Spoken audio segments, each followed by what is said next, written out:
বাজেটে ব্যবসায়ীদের চাওয়া বাস্তবায়ন করতে গেলে অন্তত 1 লাখ কোটি টাকা রাজস্ব হারাবে সরকার। এমসিসিআই ও ফিকির সঙ্গে প্রাক বাজেট আলোচনায় এই কথা বলেন এনবিআর চেয়ারম্যান আব্দুর রহমান খান। জানিয়েছেন এখনো বড় চ্যালেঞ্জ কর ফাঁকি প্রতিরোধ করা। আসছে 2025-26 অর্থ বছরের বাজেট ঘিরে এনবিআরের এই আলোচনায় বিভিন্ন দাবি দাওয়া তুলে ধরে ব্যবসায়ীদের দুই সংগঠন এমসিসিআই ও ফিকি। ব্যবসায়ী নেতারা জানান, দেশের অর্থনীতির 80%ই অপ্রাতিষ্ঠানিক, যেখানে ব্যাংকিং নির্ভরতা সামান্য। ফলে ধারাবাহিকভাবে কর্পোরেট কর হার কমানোর সুফল পাচ্ছে না বড় ও মাঝারি প্রতিষ্ঠানগুলো। তাছাড়া উৎসে কর ও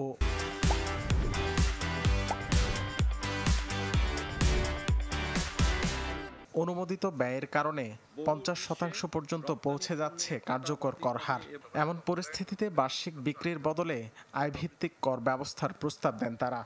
এমসিসিআই বিশ্বাস করে কর নীতি ও কর প্রশাসন পৃথক করার মাধ্যমে স্বাধীন ও স্বচ্ছ নীতিমালা প্রণয়ন করা সম্ভব হবে, যা ব্যবসায় ও বিনিয়োগ বান্ধব হবে। গভর্নমেন্ট এমপ্লয়ি উনি যদি বেসিক স্যালারি, বোনাস বা ফেস্টিভ্যাল বোনাস দেয়, ওনাকে শুধু এই এলিমেন্টের উপর ট্যাক্স দিতে হয়। বাকি যে পারকুইজিটগুলো পায় এগুলোর উপর কোনো ট্যাক্স দিতে হয় না।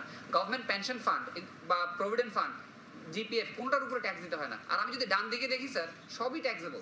বাজেটে ব্যক্তি পর্যায়ে করমুক্ত আয়সীমা বৃদ্ধি এবং সর্বোচ্চ কর হার 25% নামিয়ে আনার প্রস্তাবও দেন ব্যবসায়ীরা। তাদের এসব দাবি যৌক্তিক উল্লেখ করে এনবিআর চেয়ারম্যান বলেন, এটি বাস্তবায়নে সরকার অন্তত 1 লাখ কোটি টাকা রাজস্ব হারাবে। জানান, প্রয়োজনের তুলনায় এমনিতেই রাজস্ব আয়ে পিছিয়ে বাংলাদেশ।